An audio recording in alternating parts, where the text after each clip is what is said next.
Welcome to Sky Story. Saksikan cerita penuh misteri dan keajaiban yang penuh inspirasi dan pastinya. Jangan lupa like, komen, dan subscribe. Selamat menikmati perjalanan di Sky Story. Judul, Suara dari Pohon Angker. Di sebuah desa terpencil, berdiri sebuah pohon beringin tua yang menjulang tinggi di tengah lapangan kosong. Warga sekitar menyebutnya pohon angker, karena konon katanya, siapapun yang mencoba mendekat setelah maghrib akan mendengar suara-suara aneh, tangisan, bisikan, bahkan tawa nyaring yang membuat bulu kuduk berdiri. Suatu malam, Dika, seorang pemuda yang baru saja pindah dari kota, menertawakan cerita itu. Itu cuma sugesti. Kalian terlalu percaya tahayul, katanya sambil menantang diri sendiri untuk membuktikan bahwa pohon itu tidak berbahaya. Tepat jam 9 malam, ia berjalan menuju pohon beringin itu dengan senter dan kamera. Angin malam terasa lebih dingin dari biasanya, dan suasana desa sepi total. Sesampainya di dekat pohon, tiba-tiba lampu senternya berkedip-kedip dan mati total. Baterainya baru diganti tadi, gumam Dika heran. Kemudian terdengar bisikan pelan di telinganya, pulanglah. Dika menoleh cepat, tak ada siapa-siapa. Lalu suara tawa kecil muncul, seperti tawa anak kecil, tapi serak dan menyeramkan. Dengan gemetar, Dika menyalakan kameranya untuk merekam sekeliling. Dalam layar, ia melihat sosok wanita berambut panjang tergantung di dahan pohon, tapi ketika ia menengok langsung, tidak ada apa-apa. Tiba-tiba, kamera mati. Lalu suara tangisan keras bergema dari dalam batang pohon. Perlahan, dari sela-sela akar, muncul tangan pucat dengan kuku panjang mengais tanah ke arah Dika. Ia berlari sekuat tenaga kembali ke rumah warga, wajahnya pucat, tak bisa berkata apa-apa selama berhari-hari. Kamera yang ia bawa dikembalikan oleh warga, tapi semua rekaman hilang, kecuali satu cuplikan berdurasi 2 detik, suara lirih seorang wanita berkata, "Jangan datang lagi." Sejak malam itu, tidak ada yang berani melewati pohon itu, bahkan di siang hari. Dan Dika, ia pindah tanpa pamit seminggu kemudian, wajahnya tirus, matanya kosong, dan katanya, setiap malam, ia masih mendengar suara pohon itu memanggil namanya.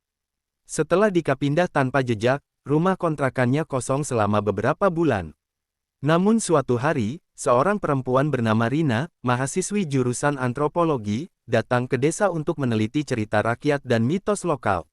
Ia mendengar desas-desus tentang pohon angker dan merasa tertarik untuk menyelidikinya sebagai bagian dari tugas akhirnya.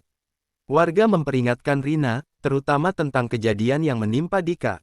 Tapi seperti Dika, Rina juga tak percaya. Cerita-cerita seperti ini justru penting untuk dikaji.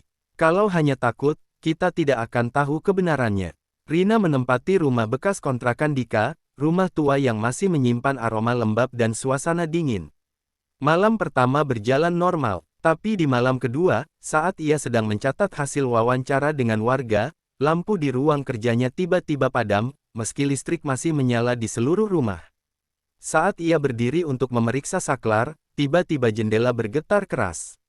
Dingin merayap dari balik kaca. Rina mendekat, dan di pantulan jendela, ia melihat bayangan hitam berdiri di belakangnya. Tapi ketika ia berbalik, tak ada siapapun. Malam berikutnya, suara bisikan mulai muncul. Kau seperti dia, kau ingin tahu, tapi tak semua rahasia boleh dibuka. Rina, yang penasaran, mulai menelusuri catatan Dika yang ia temukan di dalam laci tersembunyi. Di sana tertulis satu kalimat berulang kali. Jangan dengarkan suaranya, jangan lihat pohonnya terlalu lama. Namun Rina sudah terlalu dalam. Ia pergi ke pohon itu malam harinya, merekam dengan ponsel. Awalnya sunyi. Tapi saat ia menyentuh batang pohon, tiba-tiba bumi bergetar pelan. Dari kejauhan, terdengar suara langkah kaki kecil, seperti seseorang berjalan di atas dedaunan kering, mendekat perlahan, dan berhenti tepat di belakangnya. Rina tak berani menoleh. Tapi suara itu kembali, suara yang sama seperti di rekaman Dika. Sekarang giliranmu. Lalu semuanya menjadi gelap. Pagi harinya, warga menemukan ponsel Rina tergeletak di akar pohon, dengan satu video terakhir berdurasi 9 detik. Dalam video itu, Rina berdiri mematung, dan dari balik pohon, sosok hitam dengan mata putih membelalak merayap ke arahnya. Tubuh Rina tak pernah ditemukan. Dan sejak itu, suara-suara dari pohon semakin sering terdengar. Ada yang mengaku mendengar suara wanita menangis, ada yang mendengar jeritan Dika, dan beberapa mengaku melihat bayangan di jendela rumah kosong itu, bayangan yang terus memanggil. "Sini, temani aku di dalam pohon." Setelah kejadian hilangnya Rina, desa itu semakin sunyi. Tak ada yang berani mendekati rumah kontrakan tua, apalagi menyentuh pohon beringin itu. Namun seorang kakek tua bernama Pak Rawi, penjaga makam yang tinggal di ujung desa, akhirnya angkat bicara. "Sudah waktunya kalian tahu," katanya suatu malam di balai desa. Suaranya berat, dan matanya tampak menyimpan beban masa lalu. "Pohon itu bukan pohon biasa. Menurut cerita Pak Rawi, puluhan tahun lalu, sebelum pohon beringin itu tumbuh sebesar sekarang, tempat itu adalah lokasi eksekusi diam-diam pada masa penjajahan. Para pemberontak yang tertangkap, termasuk wanita dan anak-anak, dibunuh dan dikuburkan di sana tanpa nisan. Salah satunya adalah seorang dukun perempuan muda bernama Nyi Laksmi, yang dikenal memiliki kekuatan batin luar biasa. Penduduk desa saat itu takut padanya, karena Nyi Laksmi bisa menyembuhkan orang sakit hanya dengan tatapan mata, tapi juga bisa membuat orang mati dalam tidur jika marah. Ketika tentara datang, warga mengkhianatinya, berharap mendapat perlindungan. Nyi Laksmi dibakar hidup-hidup di atas tanah itu, sambil mengutuk seluruh desa. Dengan napas terakhirnya, ia berkata, "Kalian akan mendengar aku, bahkan setelah tulangku hancur. Aku akan memanggil kalian, satu persatu, agar tahu rasanya dibakar dalam sepi." Beberapa minggu setelah kematiannya, pohon beringin itu tumbuh cepat di tempat yang sama, seolah menyerap darah dan kutukan yang tertanam di tanah. Sejak saat itu, mulai terdengar suara-suara. Mereka yang terlalu dekat, atau terlalu ingin tahu, akan dipanggil, dibisikkan, dituntun, lalu menghilang. Dika dan Rina hanyalah korban terbaru dari dendam masa lalu itu. Dan sekarang, kata Pak Rawi lirih, pohon itu sudah mulai memanggil lagi. Tapi bukan hanya satu orang. Kali ini, mungkin seluruh desa. Malam itu, langit berubah gelap meski belum larut. Angin menerpa desa membawa suara tangis dan bisikan. Daun-daun beringin bergemerisik seperti ribuan suara memanggil nama-nama. Dan di rumah tua bekas kontrakan Dika, jendela kamar terbuka sendiri. Di dalamnya, bayangan perempuan berambut panjang berdiri membelakangi cahaya. Dan perlahan menoleh, matanya kosong, kulitnya hangus terbakar. Sejak malam pengakuan Pak Rawi, warga mulai mengalami gangguan aneh. Ternak mendadak mati tanpa luka. Anak-anak mengigau sambil menyebut nama Laksmi. Dan yang paling menyeramkan, beberapa warga mendapati tanah di sekitar pohon beringin bernapas, bergerak naik turun seperti dada manusia. Suatu malam, seorang pemuda bernama Aldi nekat memasang kamera tersembunyi di sekitar pohon untuk membuktikan fenomena itu. Ia menanam 3 kamera, satu di dahan pohon, satu di akar, dan satu di seberang jalan, tersembunyi di semak. Keesokan harinya, hanya 1 kamera yang masih utuh. 2 lainnya ditemukan hancur, seperti digigit atau dicakar. Rekaman dari kamera terakhir memperlihatkan sesuatu yang mengguncang seluruh desa. Pada pukul 2.33 dini hari, kabut pekat turun menutupi area pohon. Dari balik kabut, sosok-sosok samar muncul, lusinan, seperti manusia, tapi tubuhnya membusuk, wajahnya hampa.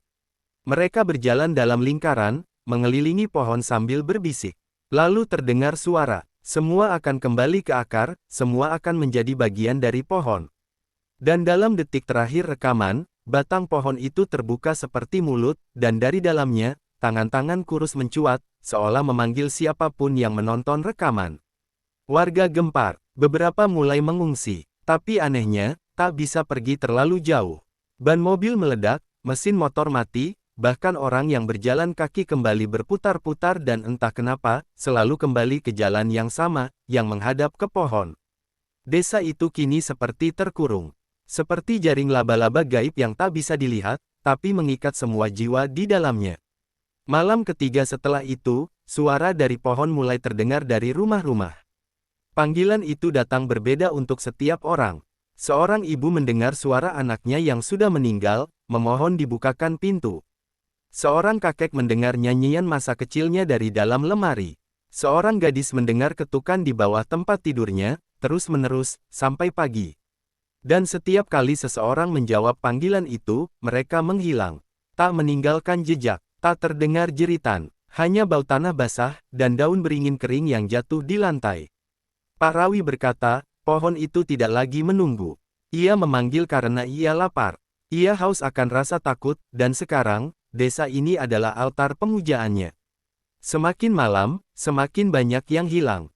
Hanya tersisa belasan warga yang masih bertahan, berlindung di balai desa yang kini dipenuhi dupa, jimat, dan doa-doa lama yang sudah hampir dilupakan. Di tengah ketakutan, Pak Rawi memanggil seorang pria dari luar desa, Kijana, seorang spiritualis tua yang konon pernah mengurung iblis dalam batu di lereng gunung. Kijana datang diam-diam, membawa kotak kayu tua yang digembok rantai besi. Saat ia melihat pohon itu dari kejauhan, wajahnya langsung pucat. Ini bukan pohon biasa, katanya. Ini adalah wadah tumbal. Ia menjelaskan bahwa ketika roh penuh dendam dibunuh secara tak adil dan mayatnya dibuang tanpa penghormatan, jiwanya bisa bersemayam dalam penjaga alam. Dalam kasus ini, pohon beringin yang menyerap kutukan Nyi Laksmi. Selama dendamnya belum dipuaskan, kata Kijana, pohon ini akan terus memangsa jiwa. Satu-satunya cara menghentikannya adalah mengembalikan jiwa Nyi Laksmi ke tanah melalui tumbal terakhir, seseorang yang bersedia masuk ke dalam pohon, mengorbankan diri, dan memanggil arwah Nyi Laksmi untuk berdamai. Tapi, orang itu harus mempunyai hubungan darah dengan pengkhianat pertama yang menyerahkannya dulu. Pak Rawi diam lama. Akhirnya ia berkata lirih, kakekku, adalah orang yang mengikat Nyi Laksmi di tiang bakar. Aku, darah pengkhianat itu. Malam itu, diiringi mantra dan asap dupa, Pak Rawi berjalan menuju pohon. Ia membawa kalung lama yang dulu milik Nyi Laksmi, dan kotak kayu dari Kijana berisi segel tanah keramat. Saat ia mendekat, tanah bergetar. Pohon itu mengeluarkan suara tangis, tawa, dan jeritan bersamaan. Retakan muncul di batangnya, dan sepasang mata terbuka, seperti mata manusia. Pak Rawi berdiri tegak. Nyi Laksmi, ini waktunya pulang. Aku datang bukan untuk melawan, tapi membawamu ke akhir. Pohon itu membuka seperti mulut raksasa, dan tanpa ragu, Pak Rawi masuk dan hilang dalam cahaya merah menyala. Tiba-tiba, suara angin berhenti. Kabut menghilang, dan satu persatu, rumah-rumah menjadi terang kembali. Pohon itu tetap berdiri, tapi kini membisu. Tak ada lagi suara, tak ada lagi bisikan. Hanya batang tua dengan satu guratan baru di kulit kayunya, membentuk wajah tua yang tenang. Pak Rawi tak pernah kembali. Tapi setiap tahun, pada tanggal yang sama, satu daun jatuh dari pohon itu, dan angin berbisik pelan. Dendam telah usai, tapi jangan bangunkan aku lagi. Tanda hubung tanda hubung tanda hubung. Tamat.